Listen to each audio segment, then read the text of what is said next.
क्या हुआ?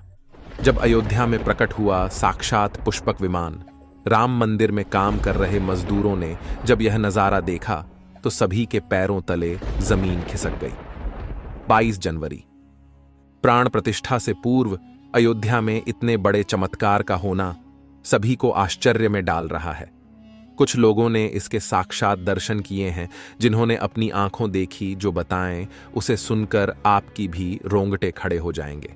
आगे बढ़ने से पहले अगर आप एक सच्चे सनातनी हैं, प्रभु श्री राम को अपना आराध्य मानते हैं, तो इस वीडियो को लाइक करके कमेंट बॉक्स में जय श्री राम जरूर लिखें। दोस्तों, देश के अलग अलग हिस्सों में कई बार अजीब सी आकृति के विमान देखे गए हैं, जिनका संबंध कई बार तो एलियन के साथ जोड़कर भी देखा जाता है। यानी कि अयोध्या में उस रात्रि को मोर की आकृति का विमान देखना वास्तव में प्रभु श्री राम का ही कोई संदेश हो सकता है। लेकिन क्या यह विमान सचमुच में पुष्पक विमान है? इसकी आखिर क्या गारंटी है?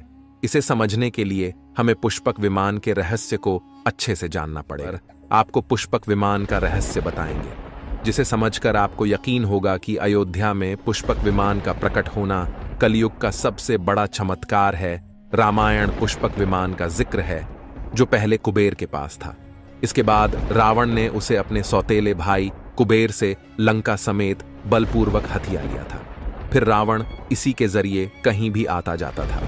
रावण को हराने के बाद यह विमान श्री राम के पास आ गया। वो जीत हासिल करने के बाद इसी विमान के कहीं जगह होते हुए अयोध्या पहुंचे थे। रावण ने इसी के जरिए पंचवटी आश्रम से सीता का हरण किया था और उन्हें उस पर बिठाकर लंका ले गया था। कहा जाता है कि पुष्पक विमान आज के विमान की तरह था। पुष्पक विमान के जरिए रावण हवाई मार्ग से सफर किया करता था। रावण को मौत के घाट उतारने के बाद उसी विमान के जरिए प्रभु श्री राम, माता सीता और लक्ष्मण लंका से अयोध्या लौटे थे। रामायण में जिस तरह से पुष्पक विमान का जिक्र मिलता है, उससे तो यही लगता है कि ये आज के हवाई जहाज की तरह था, लेकिन तकनीक के मामले में मॉडर्न एरोप्लेन से कहीं आगे था। रामायण के सुंदरकांड के 7वें अध्याय में पुष्पक विमान के बारे में जानकारी मिलती है। पुष्पक विमान की आकृति मोर की तरह थी। ये अग्नि और वायु ऊर्जा से उड़ान भरता था। इसकी तकनीक इतनी उत्कृष्ट थी कि इसका आकार छोटा और बड़ा किया जा सकता था। कहा जाता है कि रावण अपनी पूरी सेना को साथ लेकर इस विमान से उड़ान भर सकता था। पुष्पक विमान अपने चालक की इच्छा के अनुसार गति पकड़ता था।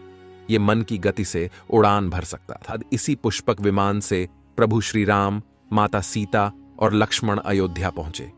अब दोस्तों, कई हजारों सालों बाद एक बार फिर जब भव्य राम मंदिर का निर्माण हुआ है, तो प्रभु श्री राम अपने भाई लक्ष्मण और मां का सीता के साथ एक बार फिर से अयोध्या धाम पहुंच रहे हैं। वह भी अपने इसी पुष्पक विमान पर, जिसका नजारा वहां के मजदूर अपनी आंखों से देख चुके हैं।